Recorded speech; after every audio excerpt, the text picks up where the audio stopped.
Inspiration of the pet cemetery business is a little story that probably leads me back many years. I was born in the state of North Dakota, county of Barnes, city of Valley City. I was there for several years, being born in 1930, and then the World War II started in 1941 when I went to the farm.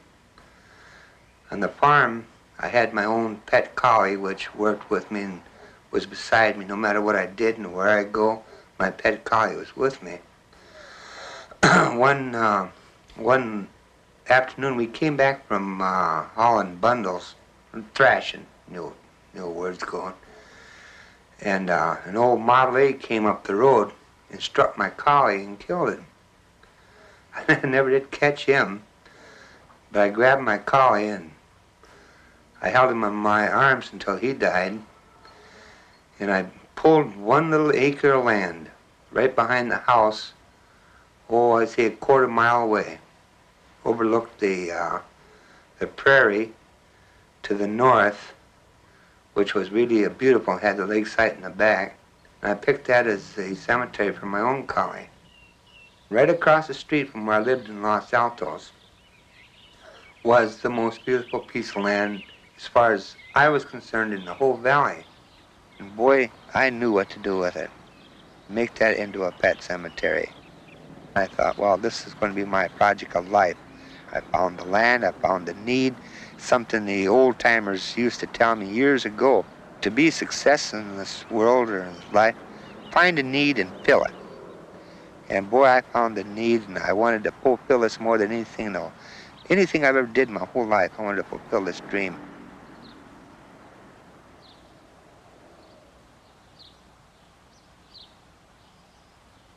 And there is where we started our work. Planning, development, and getting the people interested, I worked with Carnation Pet Food Company, I worked with Safeway stores, I worked with Lucky stores, several. I remember talking to Dickie E with big supermarkets and asking him if I could come in and work in his pet food section and just hand out my cards and talk to the people about having a pet cemetery. I went to grooming shops, I went to the veterinarians, and the interest I got was just phenomenal. It was just great. So then I had to get some more interested people in the idea of it because we needed the financing. Floyd is a very heartwarming individual and a man that likes to do a lot for everybody. And he'd happened to come into the office one day, and him and I got to talking. And his real name, I think, is Floyd, but we always called him Mac. And Mac very surprisingly said to me that something he'd always wanted to do is put a pet cemetery together.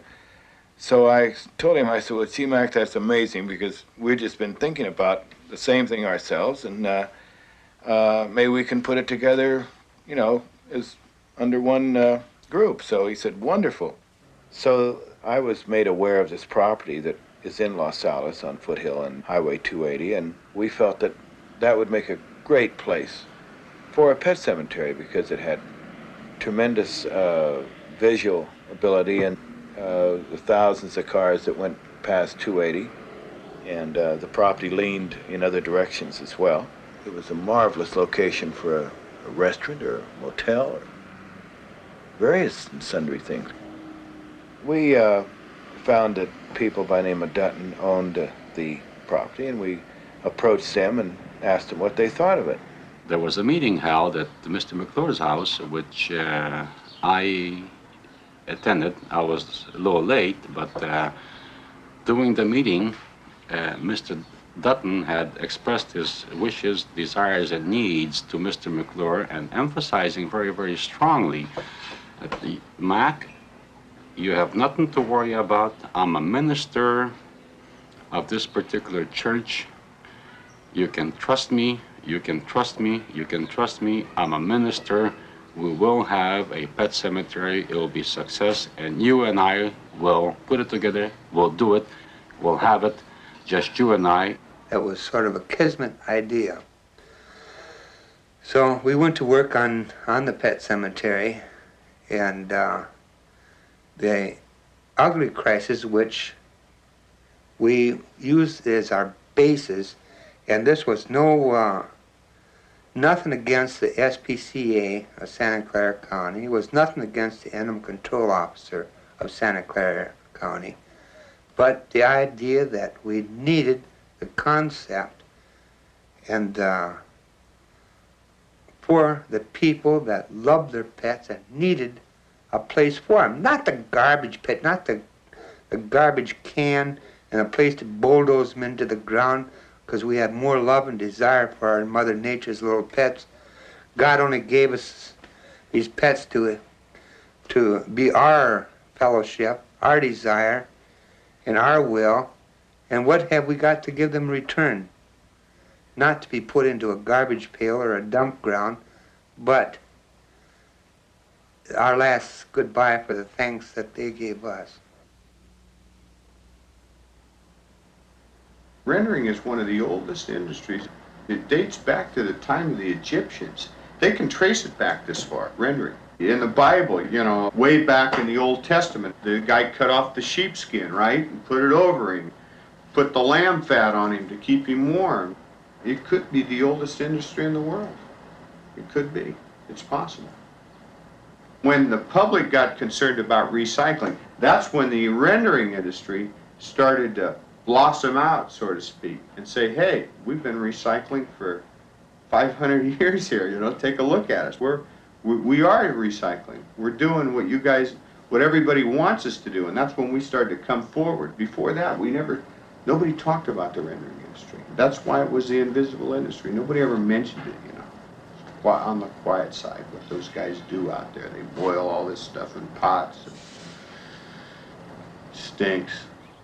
What is a rendering company? A rendering company. And my mind pretty exploded with the thought and remembrance of a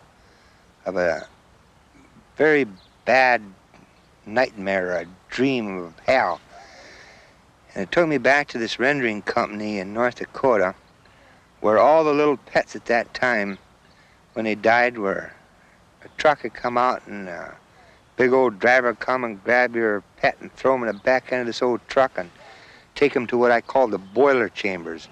It's controversial. In other words, we stay low key. We don't want people to know we're bringing in animals and reprocessing animal byproducts. I don't know. Some people get nauseated by the thought. They get nauseated by it. You know that? You know what actually nausea? I've had people ask me. I've been at a dinner party and been sitting down at a dinner table, and somebody will say, what do you do?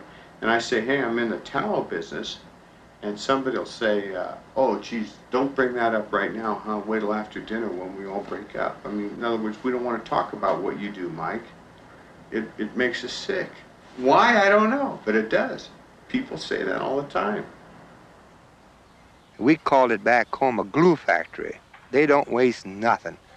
And they take the meat and strip it, and they take the bones and boil them and cook them and make some kind of a meal out of them. And they don't waste nothing, not even the toenails on the animal or anything. And the smell that came from it, and I walked in there one day as a child and I seen all these animals laying there. Being a 4-H man and an animal lover, and I just thought, boy, being in hell, here I am. I'm sitting in the floors of hell right now. I furnished a car or the station wagon, and Mac furnished some furniture and his time and his promotion skills. And Joe also furniture and some labor.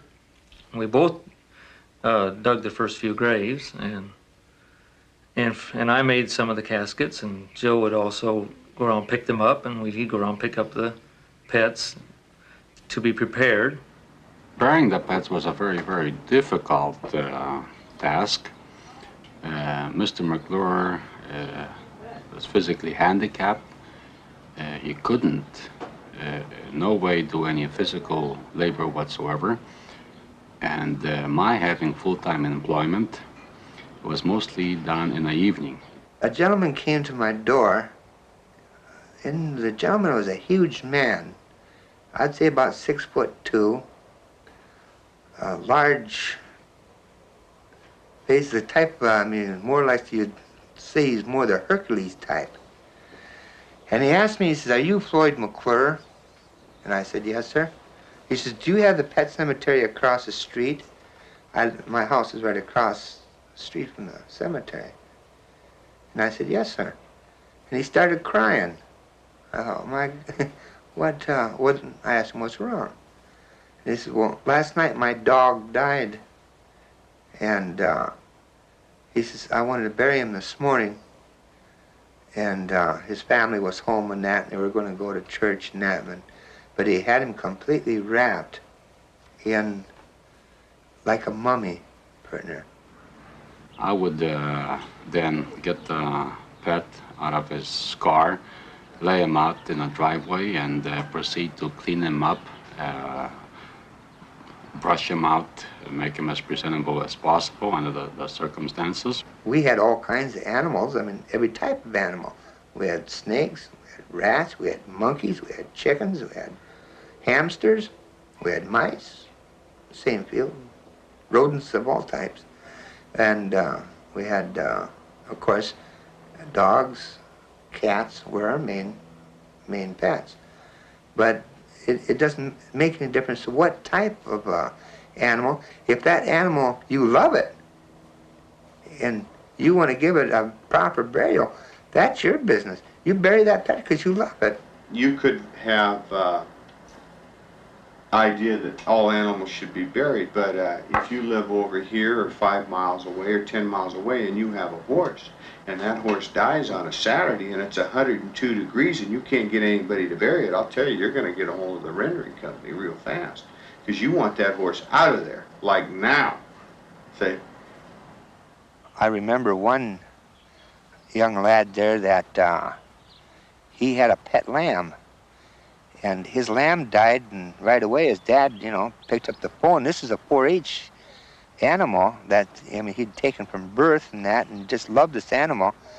And right away his father had grabbed the phone. And back in North Dakota, very few people had phones. But at this particular farm, they had a phone. He called the rendering service outside of Valley City and asked them to come and pick up the animal. I've had people call and that have an animal, and they'll want us to bury it, and we don't bury animals, and they're crying, and people are very emotional about it. That's why it's a controversial thing. That's why I don't like to break away and get into the individual things. But you take a guy who loses his pet horse, to some people, it's like losing their son or their daughter. I mean it. That's no kidding. They're really chilled up, bad, heavy. It's heavy. You get some real moaners on the phone. They're crying. This young lad, boy, he was so upset. He went out and jumped on his pony and rode clear over to our place and told me that his pet had died and wanted to know if he could bury his pet with my collie out there. And I said, "Well, sure." So we hooked up a team of horses and we headed out to his place to beat the rendering truck.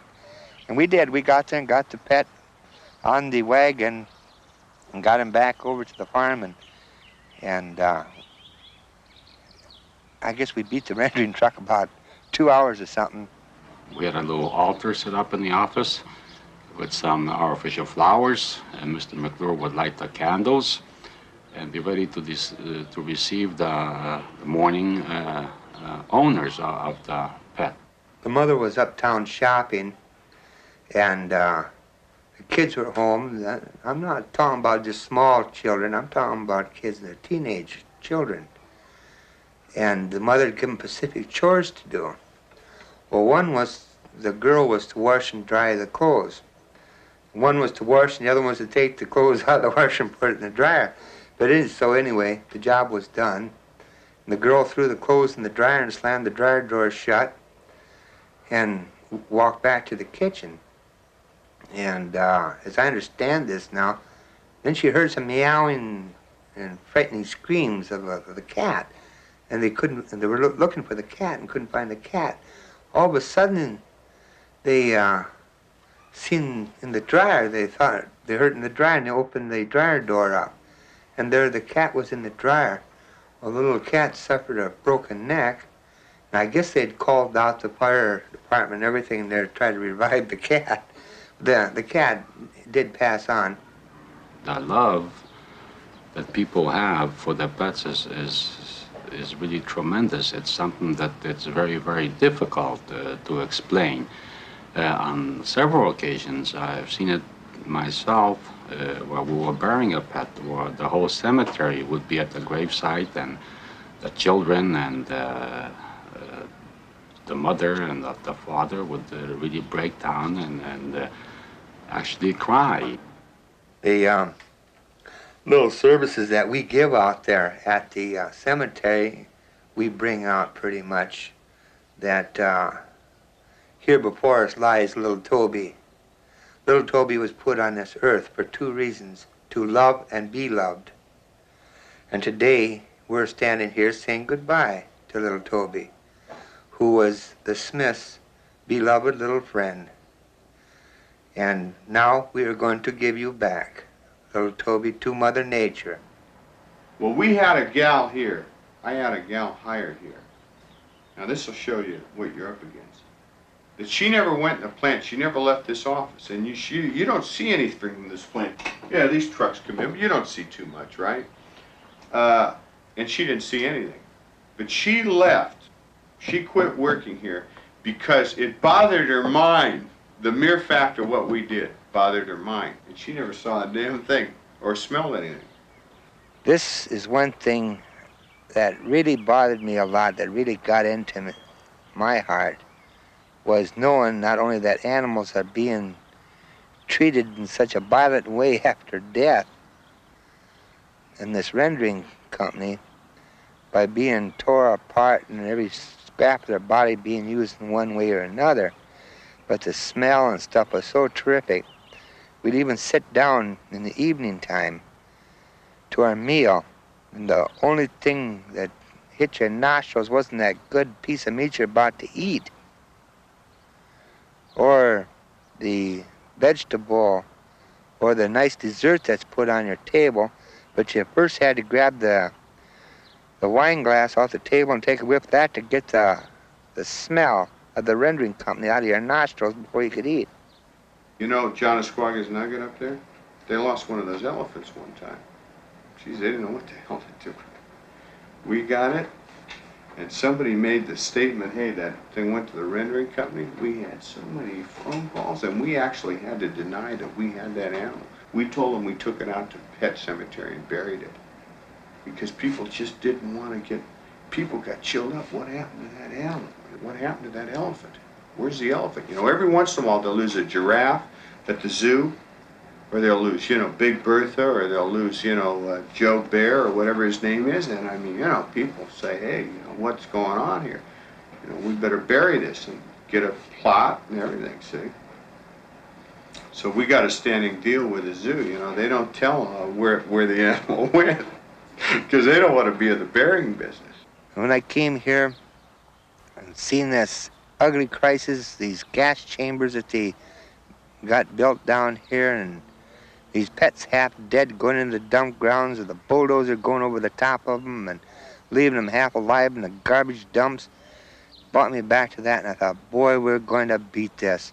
And this is the part of the inspiration of getting our little pets out of these places and into a cemetery. Something that we can be proud of saying, my little pet did his chore here, that God has sent him to us to do a chore, love and be loved, and serve his master. And boy, these little pets have did that, and not let him go into the basis of the living hell. Like I said before, death is for the living and not for the dead. Sing big. Come on, come on. I want my. Oh, so sheepy.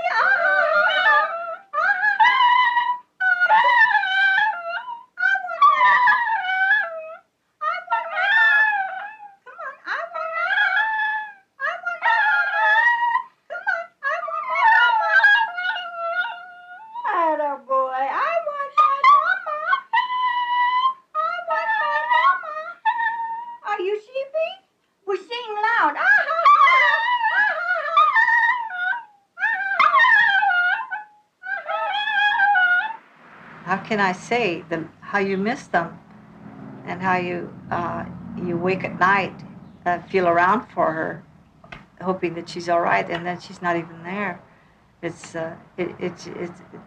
heartbreaking, and then you remember that she is gone, but you get to thinking where she is, and you know where she is, and you're happy where she is, and the next day you go out and take flowers and maybe meditate a little bit and think of how often maybe you cried into her fur. People like people because they like one another. And people don't trust one another thoroughly like an animal and a human being. I can know you very well, but when I turn my back, I don't know you. Not truly. But my little dog, I can turn my back on my little dog, and I know he's back there. He's my little friend. He's not going to jump on me or bite me or anything like that. But human beings cannot be this way. We didn't get an agreement, which is our fault, in writing. And it just kept getting involved and more involved. And since there was no final agreement, why then we started to differ on ideas and get in a few arguments. A pet cemetery business is not a fast buck scheme. It's not a suede shoe game. It's a good, solid business enterprise. And in order to have this concept, I mean, it has to be in your heart, not in your billfold. And these are the type of people I wanted in business with me in the pet cemetery concept. The reason, unfortunately, that we didn't continue on with the entire development of the pet cemetery was we couldn't actually work it out with our investors that we could project exactly what the income would be for it, because we had no way of projecting the amount of people would want to put their pets into a cemetery, even though we felt that there was a great need for it. So after several weeks and several months, we decided that it would be better to turn it back to the original owners, which was Mr. Dutton and his family. I was told that Dutton's trying to get themselves involved in some sort of gold venture or exporting of dead animals from the United States to Mexico for some university in Mexico to do some exploration type of work on the animals. Mr. Robert Dutton had convinced Mrs. Ken Dutton to have her child born in Mexico. So he would be a Mexican citizen, and under those pretenses, he could have a business in Mexico and control it. Mr. Dutton came back into town, and then he decided at that time that,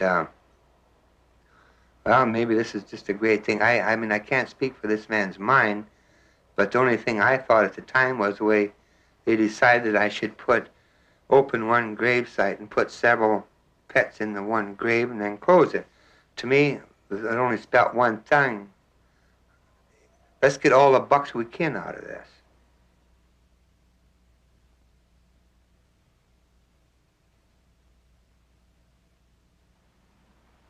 Mac called me and says, well, we can't come to a final agreement. I got put out today. He says the attorney's advice would be to get all those pets over on the legal side and vamoose. So that's what we did.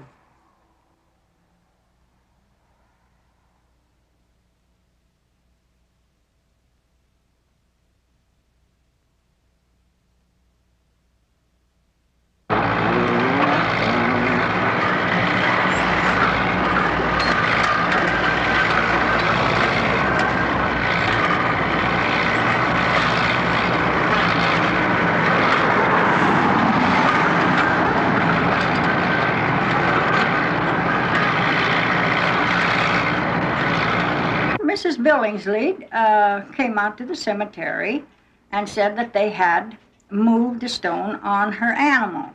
And I said, how are they going to get the animal out of the grave, the casket out, if they don't move the stone? And she said she didn't want her animal moved. She said, you talk as though I didn't care about my animals like you did about yours.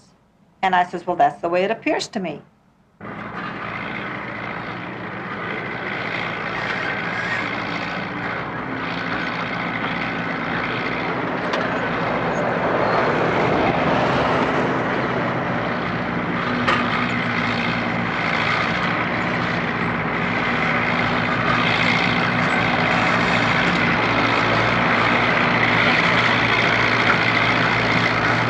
And I asked her if she had signed a release, and she said she had signed a release. Then she said she hadn't, so I don't know. I can't swear to that. But I made up my mind I wasn't going to fool with her. She went down and talked to Robert Dunton, and then I sat in the car waiting for his son. I was supposed to sign the release to let my dog go, and then I saw both of them look my direction, start laughing like it was just a big joke. She isn't going to cause me any trouble because I ain't going to pay any attention to her. She just wanted to be noticed. She just wanted to be Miss Big. And here we've got all of these other poor people that really needed help. And she was just trying to be Miss Big, and she didn't pay half as much as the rest of us did.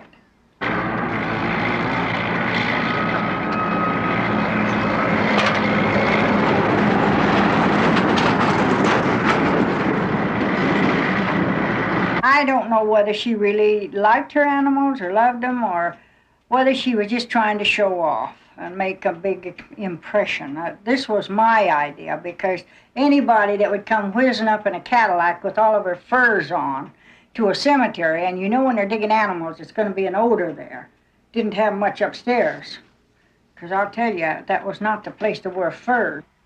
I think that something should be done so that it shall never happen again. I think it was a horrible thing for us in this generation to have it happen. And in a state like California, to have something like that, I think it's inhumane.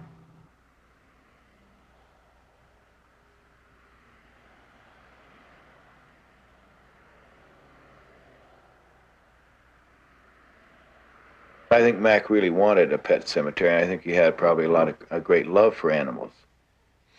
But unfortunately, it's not that easy. You just can't go out and start something like that and build a chapel and pay $50,000 an acre for land and pay taxes and interest on the balance for 25 cents. Impossible. And the Duntons were not interested in that beautiful Garden of Eden that Mac had in his mind. Because I really think he had it in his mind. So as a total, before it finally wound up and went to the final lawsuit, why, I myself lost around $30,000, and I'm not sure how much Joe has lost, but it's in that neighborhood.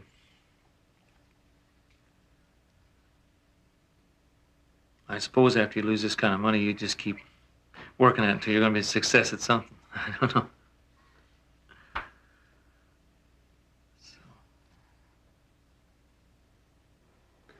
The only thing that I'm guilty of is compassion, and that's all.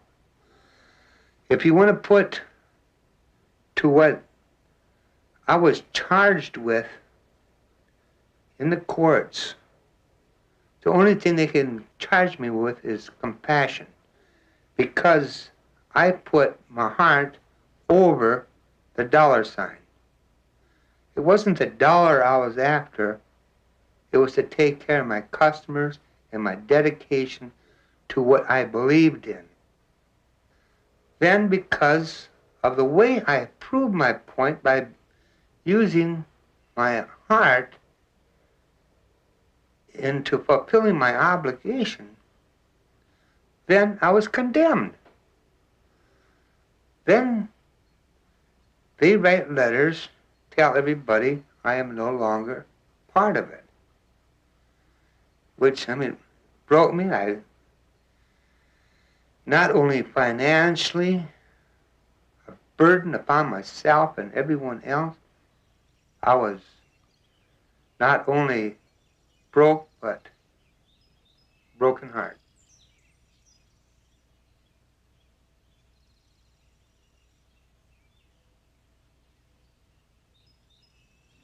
I'm raised on a farm.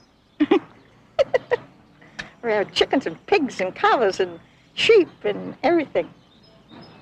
But down here, I've been lost. Now they've taken them all the way from here up to the, what's that name of that place up above here a little ways? That town commences with B. Blue Hill, it's Blue Hill Cemetery. I think the name of it is. not too far, I guess about maybe 20 miles from here.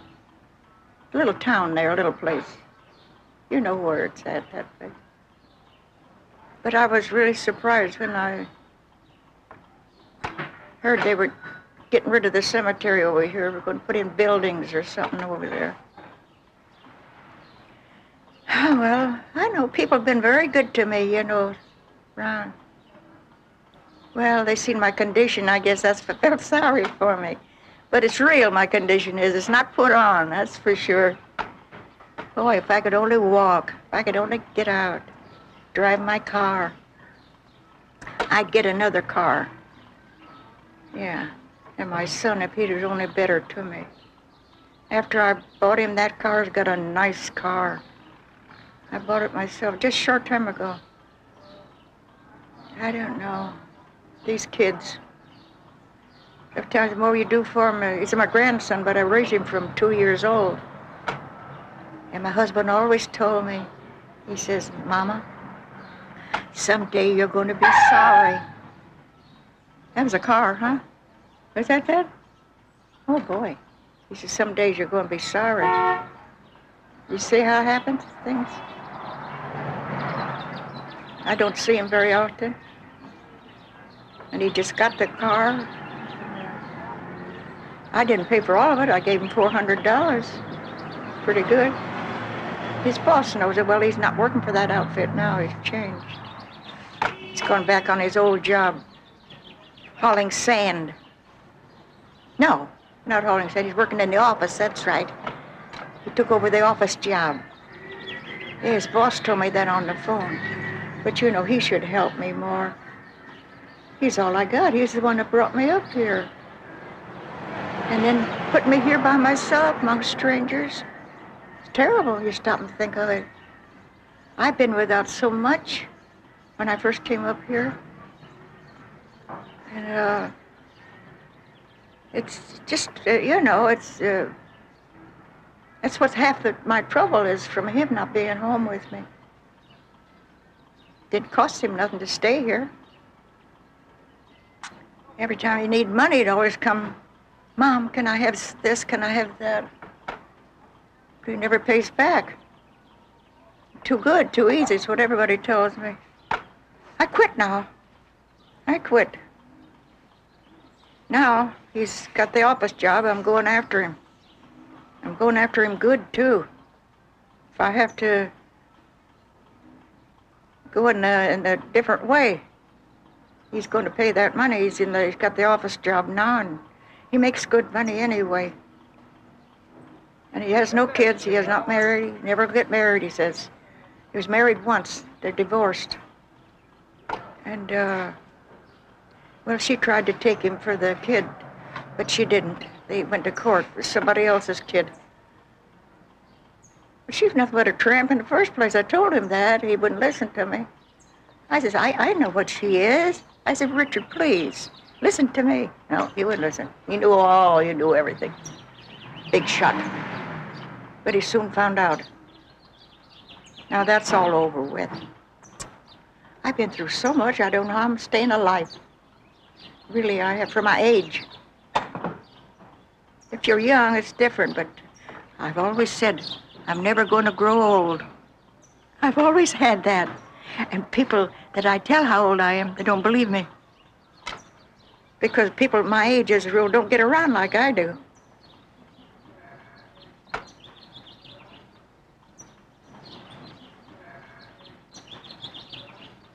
Skippy's been dead quite a while, 2 or 3 years.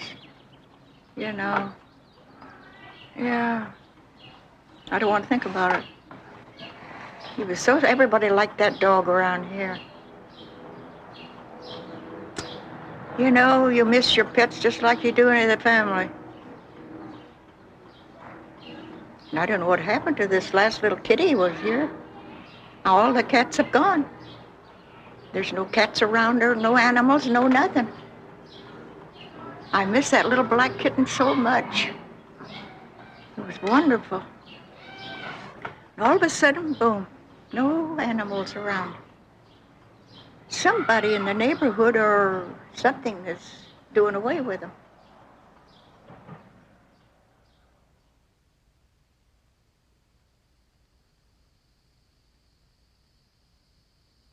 thought of trying to bury 400 pets was pretty hard to accept at the outset. However, we felt that we had an obligation to pet owners, because if we were not to take on this endeavor, it would leave many pet owners with a sour taste and could set our industry back for a long time. We're often asked, why is your business apparently successful where others have failed? And the only answer that I can give is a very obvious one, and that is that we have tried to follow sound business practices where it's quite obvious that other pet cemeteries that have now failed did not. This cemetery will be in business 50, 60, 70, or 100 years from now. Surely beyond the lifetime of anybody who ever buried a pet here. And I think this is all that concerns the people that have buried their pets here. When we decided to turn the property into a pet cemetery, and we discussed a name, and we just all agreed that we couldn't come up with a better one than Bubbling Well Pet Memorial Park, which has a lovely sound. The connotation is something living, bubbling, a well with lovely, refreshing spring water, and it has a meaning of life and purity and all of the good things that we all like to think about. Most people don't know it, but we're in the middle of a pet explosion throughout not only the United States, but throughout the world. And this is brought about from the new pattern that has emerged in the last 10, 15 years in the family life. I would say that the pill is probably largely more responsible for the pet explosion than any other single factor. This is quite a surprise to a lot of people that don't understand the business and haven't done any background work. But it's very simple. The old style was for the husband to earn the living and the mother stayed at home. Today we have a different pattern. Today the husband and wife both work, and they want to prepare themselves with a home and some of the things that they'd like to have before they start a family. Well, this is just fine from a planning standpoint, but nature can't be put aside. So when the young mother comes home, she has to have something to fondle, something to mother, something to love. She'll have a pet. The rest of it in the normal pattern would be that the grandparents would have children, grandchildren, to take care of, to fondle, and to help to rear. And this would satisfy their need for love and giving of love and receiving. But when this has been set aside for 5, 6, 7, or 8 years, what do? They get a pet. Now we're talking about both sides of the family. We're not talking about just one. Now we have a three-way explosion. Well, we're here to put Caesar in the ground today, and I know that this is something that you've not looked forward to, but I would just be interested to know how you picked Bubbling Well, and just tell us a little about Caesar so that we can have as much personal feeling about this as you do, because we're going to be Caesar's caretakers and take care of his plot from now on. Mm-hmm. And although we can't know personal details about all the pets of all the people that come to Bubbling Well, we have a great feeling for pets, and we surely want to include Caesar in our pet family. Cal, here's a little picture of Caesar here, and I think after you see that, you can understand why we wanted him buried in a good place like Bubbling Wells here. You know, I feel like I know him. Is that right? That face, that smile. He was quite some dog. And what was his pedigree again? He was a mixture of Australian sheep and terrier. And terrier? Yeah. Australian sheep. As you can see with all that hair he had. Did he have a coat? And Isn't look he at beautiful? that face. I've never seen that kind of a mix. Yeah. And we get many, many different combinations. One thing that we get and we see is it's the combinations, it's the crossbreeding that produces seemingly the best pet. Right.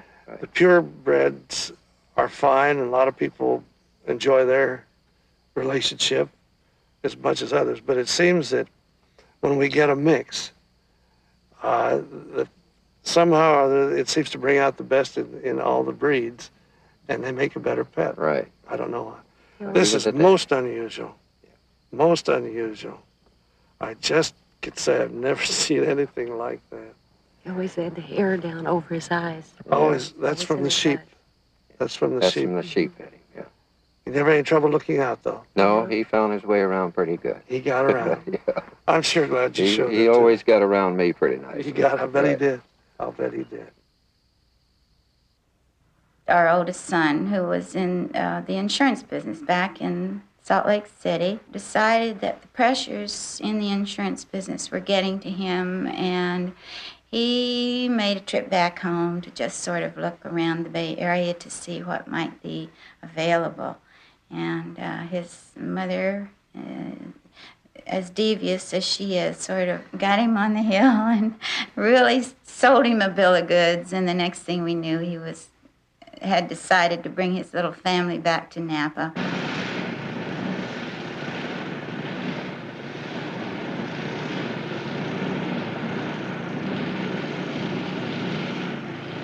Every young guy has an aspiration to pursue a very aggressive sales field. So about the only thing I could think about was insurance. So I started off as a salesman and worked my way up to a sales manager. But all throughout that whole thing, I wasn't cognizant of it, but I was actually using my strength and my youth to the height. I was burning out.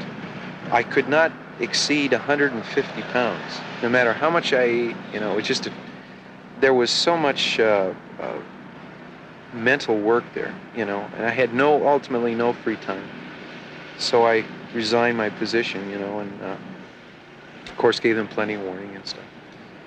And decided to come back to California. I have to say to myself, what does it mean to me, What does this mean to me? What is it going to mean to me? So I recognize this, and a couple of things that when I was instructing, motivation back in Salt Lake City, is that, if we don't stop and ask ourselves a question once in a while, to probe our subconscious or to probe our conscious, I used to teach it. It's a plain, simple formula. We reduced everything to a formula, memorized it, and therefore we were able to repeat it constantly. I used to call it the R2A2 formula: recognize, relate, assimilate, and put into action. Like I could be driving down the freeway and see a 450 SL, and I could say, "Hey, I like that." What does that mean to me? What will I have to do to get it? How can I do it? And then go to work for it and strive for it. It kind of makes life easy. I think that's why a lot of people they get frustrated, they have emotional problems, is that they don't know how to cope with their mind. There are three things that, that I've got to do, and that, if anybody wants to do to be successful, is to have the desire, the want to, Why do you go to work in the morning? Gee, why am I here? Because you want to, But that's obvious. And then the next very important ingredient is something that a lot of people and a lot of businesses fail to delve into. It's the activity knowledge. It would be the equation to a mathematical problem. It would be equal to the chemist's ability to emulsify chemicals, properly, the valences. But the knowledge of it, the whole scope, everything in detail. And then the third element would be, of course, the know-how or the experience. I have the inspiration to action. I don't have the activity knowledge, but I'm getting the know-how before I'm getting the activity knowledge. As a matter of fact, I'm getting more know-how than I'm getting activity knowledge, but they can be correlated together. They can be overlapped. Dan, our youngest son, graduated from Chico and with a degree in business administration, and he thought this entitled him to an executive position out in the world somewhere. And after many interviews, he found that it wasn't that easy. So he agreed to come home and, with a lot of reluctance, to try this out, to see how he and his lovely father would get along. College is an interesting experience in that I was kind of taken with it my first few years. I would study like 8, 9 hours a night, and I really caught up in the idea of doing all the studying. But towards the end of my college days, I ended up partying more than I did actually studying. But, you know, I learned a lot. Not that I learned, I took many classes, say in mathematics, business administration, marketing, and things like that. And it's not like you're given things to learn. However, you don't retain the knowledge that you learn. It's the idea that you're applying your brain, you're exercising it. That's the part where the education comes in, I think.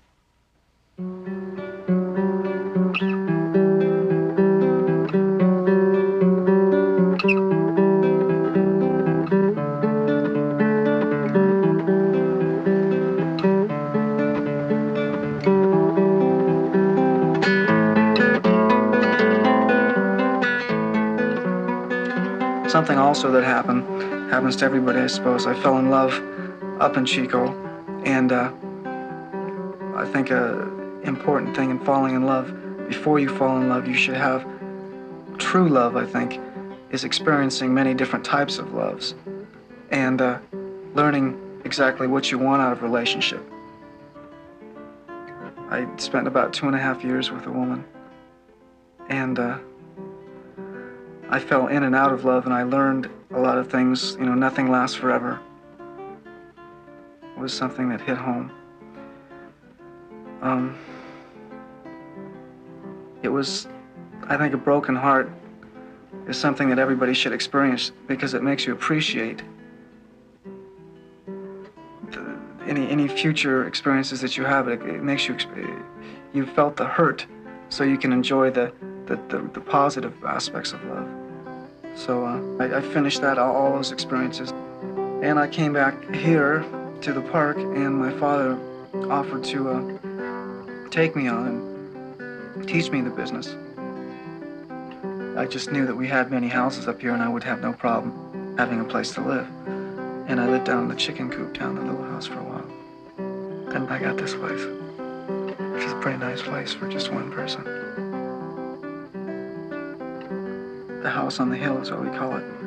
And so I moved up here, and I still haven't completely moved up here. I've still had a lot of my stuff down in the chicken coop.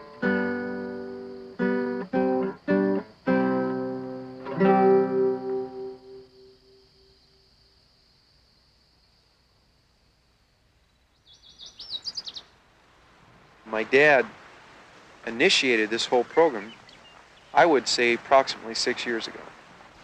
So therefore, he has the greater amount of knowledge. He has the public relations with the veterinary doctors. He knows them not only by name, but also by their secretaries and also their wives' names. He has a vast amount of knowledge. My brother Danny has been working in the park for about, 3 years. Therefore, he has quite a bit of knowledge of procedures and public relations. So therefore, my father is, he's the focal point. He trained my brother. He gave him the knowledge. He taught him this route that I'm responsible for now. I find it quite hard right now to go out on my daily task here at the park without consulting my brother or consulting, my father. One of the things in the insurance business that I always did that got me ahead, I suppose, is I was able to memorize quite well with hardly any effort. And I have to literally memorize the streets and the localities of these veterinary clinics. These clinics are literally speckled all over that southern peninsula area, and I have to be able to get on the freeway and go to this one and then come back on to this one and pick up from where I left. And I have to memorize the routes. I have to know exactly where they are, what road to take to get to it, to get back onto the right road to get to the next one. Naturally, there's an element of fear that I have.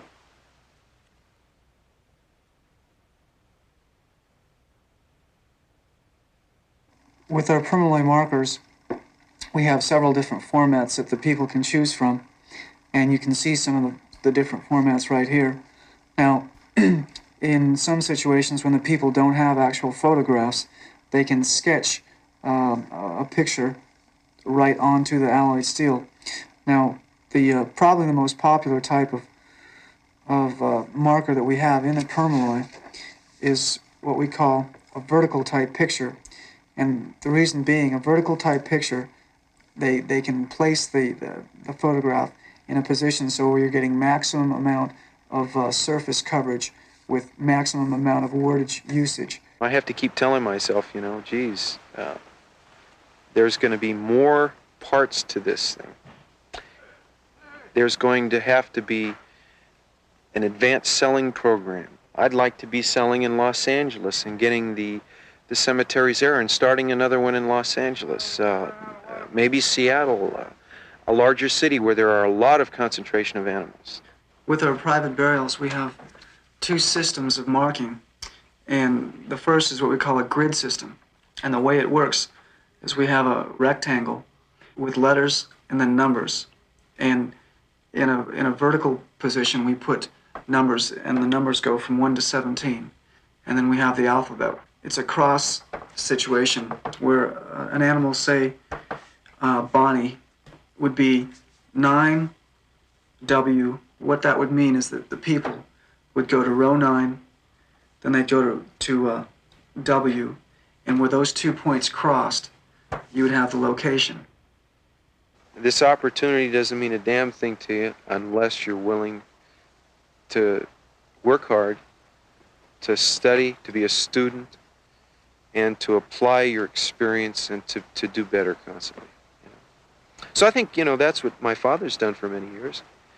And I know I've seen his successes. He's read the same textbooks I have. Danny is basically doing the same thing. And then this is what I have to do. I have to learn to put this knowledge into reality.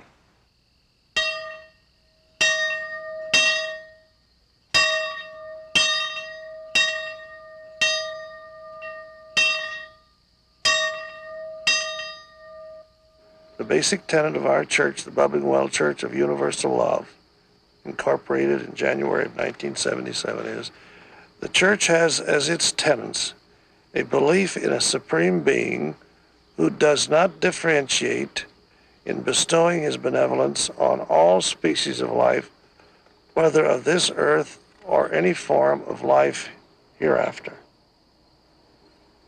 The thought occurred to me that any God, any supreme being that was indeed compassionate and concerned about people would surely be concerned about any living creature. God is supposed to know when the sparrow falls, when the lilies of the field bloom. So surely at the gates of heaven, an all-compassionate God or an all-compassionate supreme being is surely not going to say, well, you're walking in on 2 legs, you can go in. You're walking in on 4 legs, we can't take you. I don't believe this will happen. Now people come up, and there is a common bond. The church, we don't have formal services. We're not trying to save any souls or collect money or anything like that. It's just it's sort of a church of love. We do not have to go too far afield to make this conversion because we have our own chapel. We have stained glass windows. We even have a bell. And we're usually talking in terms of death and talking in terms of hereafter. Well, this is the very essence of any other religion. So if in the hereafter there are no pets, I don't think any of us that love our pets would really feel maybe, I can't say we wouldn't want to go, but I really believe that they'll all be there in the spirit with all of us.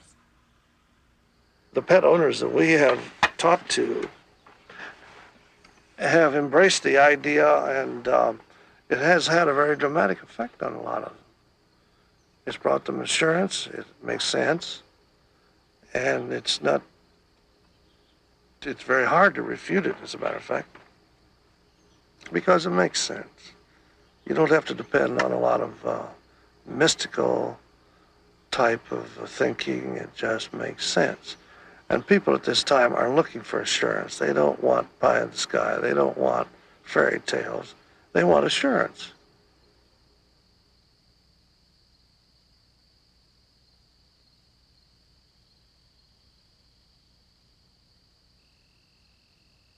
Trooper was a type of dog that didn't have other dogs to relate to. He lived with adult human beings, and having the inability to communicate like human beings do through conversation, he did it with his mannerisms and his eyes and reception. And one of the things that you noticed with him is when we were sitting in a room, he would position himself, and as each one of us spoke, the tone of their voices would direct his attention to that person.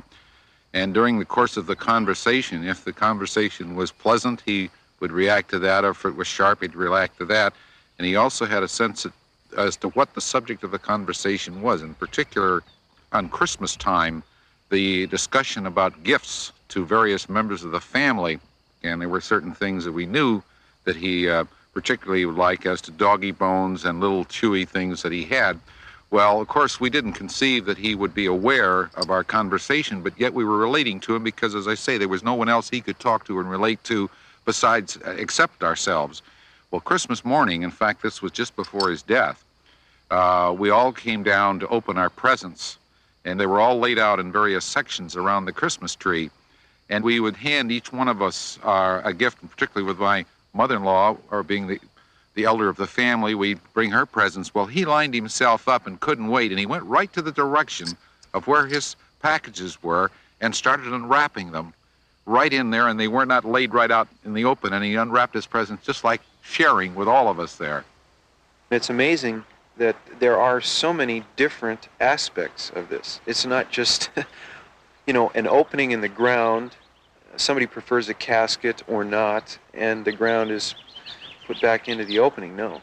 Sometimes the people like to come up and witness the actual burial of the animal. Sometimes they don't.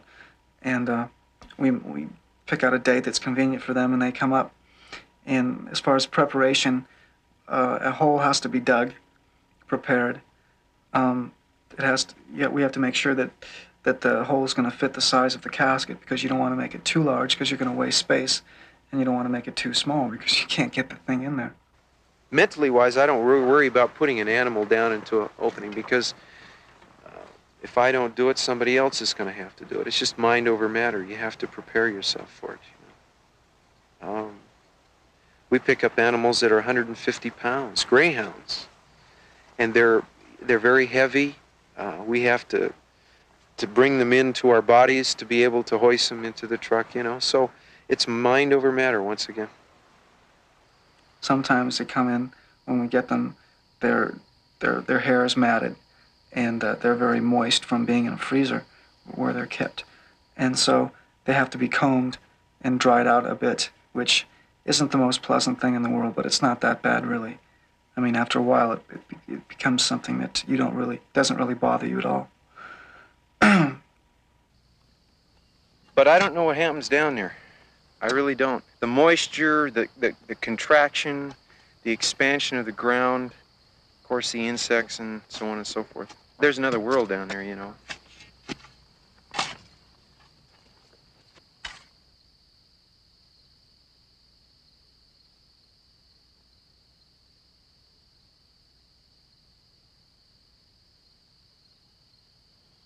He'd go down on his front knees, and I knew something drastic was just blacking out. They just black out, just fall over and black out, just for a few seconds, then get back up again. Ready to go strong. Yeah, we took him down to vets, and we had he testing after testing. They couldn't find nothing. One day we took him back to the same vet, because this vet, he's darn good. We like him a lot, and. He said, he called us up and he said, "Yeah, I found out what's wrong with York." He says, Yes, heartworms. Heartworms. Now I'm telling you, if I never tell anybody anything else again, please watch your dogs for heartworm. It's carried by mosquitoes, and just like your malaria, and you don't know. We used to think we were free from it here, But Yeah. we're not. It was a southern disease, but here in California, why, it's very prevalent. I asked myself, what does this mean to me? What does this park mean to me? What does this opportunity mean to me? Well, it means a lot. It means that I'll be able to have something to work for many years to come.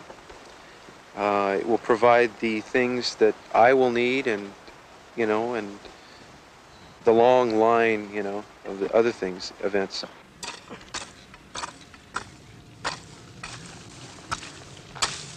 Phil has moved into the business. He's slowly learning it. He's doing the route. He's learning the route right now, and he'll be taking that over. But at the same time, he's learning about the private burials. He's learning about handling the people, because there's definitely things you have to know to be able to talk to the people here about their pets. You have to see by example. You have to learn by example. We're working together. We have our ups and downs. He's a bit older than I am. So it provides some hardships because I'm the one that's telling him what to do, and he doesn't always like that. He resents it at times. So my father is in charge of the park. He's El Presidento. He's number one. Danny, by virtue of seniority and knowledge, is number two. And I guess I would be the third person.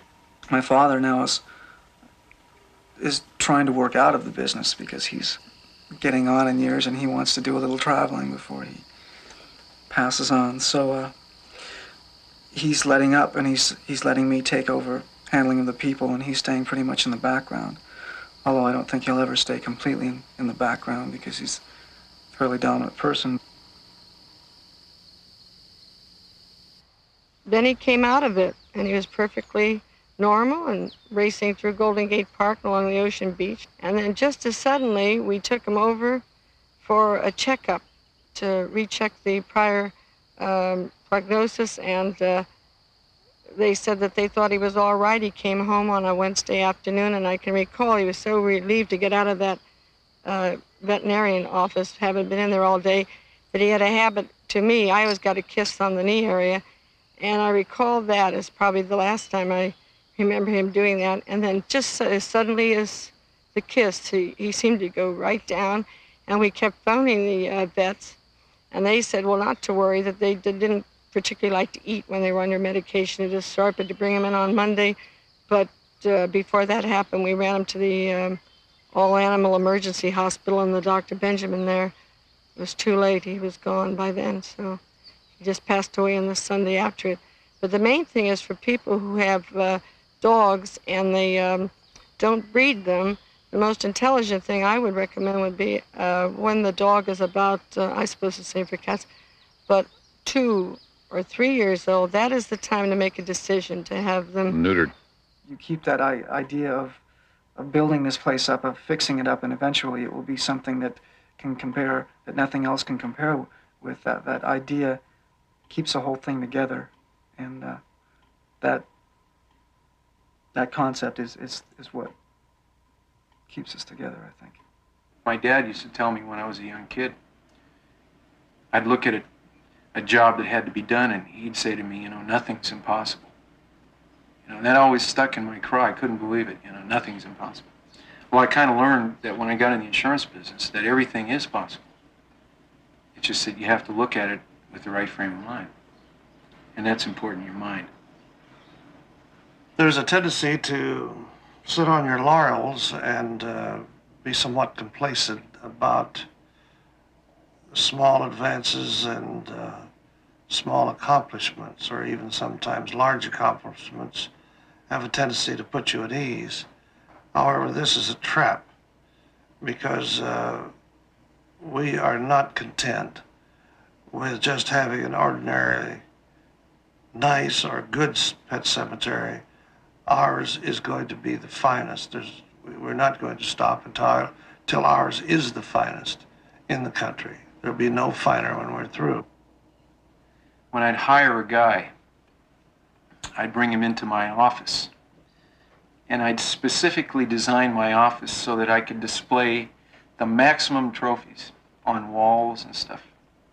And I'd bring this guy in who had probably been making maybe $9,000 a year or less, and I'd bring him into this office with nice furniture, he'd see these trophies and geez, they were taken away. And it's kind of like flaunting it, I guess. And to hire him, all I did was just tell stories about what each trophy meant to me and what it could mean to him and if he'd like to increase his income and, his future. The names of our gardens were created by words that seem to depict the qualities of pets, like our Garden of Companionship. A pet is a companion. The Garden of Devotion. Almost all pets are devoted to their masters. The Garden of the Gentle Giants, again, is descriptive. Kitty Curve. The reserve garden is set aside and reserved for smaller pets. The Garden of Memory is set aside because it will bring happy memories in the future, we hope. We had a Valentine's Day party for all the wives. I think there was about 6 of us, and I told the guys to come over. We're going to have a cake, and we're going to celebrate Valentine's Day. So we had a big cake, and all the wives came over, and I had this motivational meeting planned. They didn't know exactly what was going on, And I had all these signs on the wall, and I had made up a chart, a commitment chart. And anyway, we had the cake, and we had the girls talk, and we read the material, the motivational material for prizes and trophies to be won the subsequent week. And we got the girls motivated, and the girls got the guys motivated. Well, we created the Garden of Honor. And in this garden, we will bury a seeing-eye dog or a police dog killed in line of duty at no cost if it's killed in the line of duty. And for anybody else who wants to share this garden, then we created a price which amounts to more than any other garden that we have. I kind of think that I'm motivated all the time because I have so many experiences, of motivation. And I understand it quite well. One thing that this gentleman to my left always said, and it sticks in my brain all the time, is that emotions are not always subject to reason, but they're always subject to action. And we all have periods of inertia where we don't want to, get up and do things. So I have to tell myself psychologically that it's going to be a great day, I'm going to have a great day today, and I repeat it over and over and actually do the thing with that in mind. And I've been trying to teach it to my brother. As a matter of fact, a couple of months ago, I wrote him a letter. I tried to write him a very motivational letter, because at the time he was very inspirationally dissatisfied. I don't go out very much, so what I do to pass the time, aside from watching television, of course, is I would sit down and put these tracks down on the tape and just play guitar. And it's something that gives me a lot of personal satisfaction. I mean, with any type of a musical instrument, you're never going to be bored. So much of the time people say, well, what am I going to do? There's nothing to do, and they're always continually complaining. But with a musical instrument, you can sit down and you can provide your own entertainment.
Even my kids, I try to abstain from the word not and can't and no and stuff like that, which are very negative words, and try to instill, rather than physical punishment, but just saying that, you know, like my youngest girl she's 2.5 years old, and it's very hard for her to understand, you know, the language, you know, rationalize it. So I just sit her down when she's done something wrong, and I tell her, good girls don't do this. You know, good girls do things that make us happy. We created our little lakes because we feel that this gives an atmosphere of tranquility and helps to break up the rows of little headstones, which could be very monotonous and not too appealing.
In former years, I would write like 3 and 4 songs a week, and I've got a little notebook where I've got about probably 50 songs.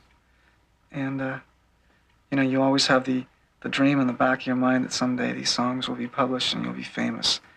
But as you get older, you start realizing that maybe those are just what they were, dreams, you know, nothing more. But dreams are nice to have, something to look forward to, you know. Gives you more satisfaction, something that you can think about. Our mind is like a computer. You know, if our mind read or extracted a data line from it, if you put in positive, you would get out positive. If you put in negative, you get out negative. So you have to understand that. Our mind is, you know, we can go into a negative part and into a positive part, and then if you really want to get more involved, there's a in-between, that people never get really negative and people never really get positive. They call it the gray area. But the mind reacts to suggestion. And suggestion is merely an external force or an external thing that you perceive through your senses. You know, like your smell, your sight, your feeling. You could even be smelling a big vat of spaghetti, you know, and it suggests to you that you're hungry. So therefore, our strongest power that we have is in suggestion. And the power of prayer, that's the strongest power that we have. Success is like a journey. And when you finally achieve success in your given field, it's over, the journey's over, you know, you have to look for something else to motivate you. There was a famous doctor who was one of the first people to climb Mount Everest. Right at the end, he looked up at the mountain, and the first time he tried it, he failed. And as he was coming down from the mountain, he looked at it, you know, and he said, I'll climb Mount Everest. He says, mountains don't grow, but men always will. There's a principle of law that with every benefit there's a burden, and the responsibility that you have with a dog, it's not just an inanimate object. In our life today, we do focus a lot of our attention on material things, such as automobiles, clothes, trips and things of that sort, and even objects, paintings, and other kinds of things at home that you cherish. Well, an animal, I think, much more so you cherish, because he does respond to you. He doesn't talk like a human being, but he's much more so than just an inanimate object. And I think that therefore a responsibility that a person has with an animal, you'll sense that when you have them, because their love and affection comes to you. And that love and affection over a period of years becomes a part of your life, and you just can't discard them. to such a degree like you can a wrapper around some food or something and say, well, it's finished and disappeared. Of course, it is a very, when a dog dies suddenly like Trooper died, the moment of decision came. What do we do with him? And I could often think of Trooper's face and I say, where are you going to put me? There's something to life that even when you discard something of an inanimate nature, you dispose of it with some kind of a reverence. I got a stereo system aside from a recording system. It's a Pioneer SX1010, and it's 100 watts per channel, which is very powerful. And on some occasions, say late afternoon when there's nobody up here at the park, I'll take my speakers and I'll put them outside and turn it up, and you can hear it. It goes through the whole valley, and you can hear it from miles away.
I think we'll all be together again.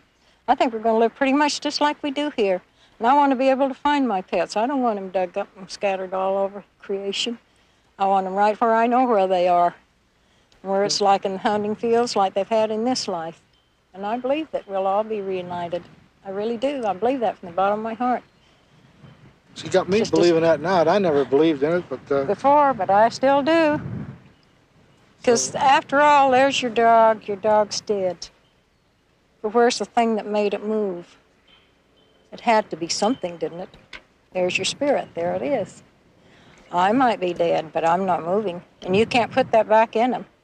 That I can take the body where it'll be with it and lay it to rest for a beautiful thing, and it can rest there or be right round there. It'll stay close. It'll stay where he is, and I'll find it again. I really will. They'll be with us. Well, I hope she's right. I think I'm right. In fact, I almost know I'm right. Bet on it, huh? Yeah, I'd bet a lot on it. My assurance to the pet owner that they will be reunited with their pet at some time in the future, maybe under different circumstances and in a different form. As remote as this might be and as hard for them to visualize, it still gives them a degree of hope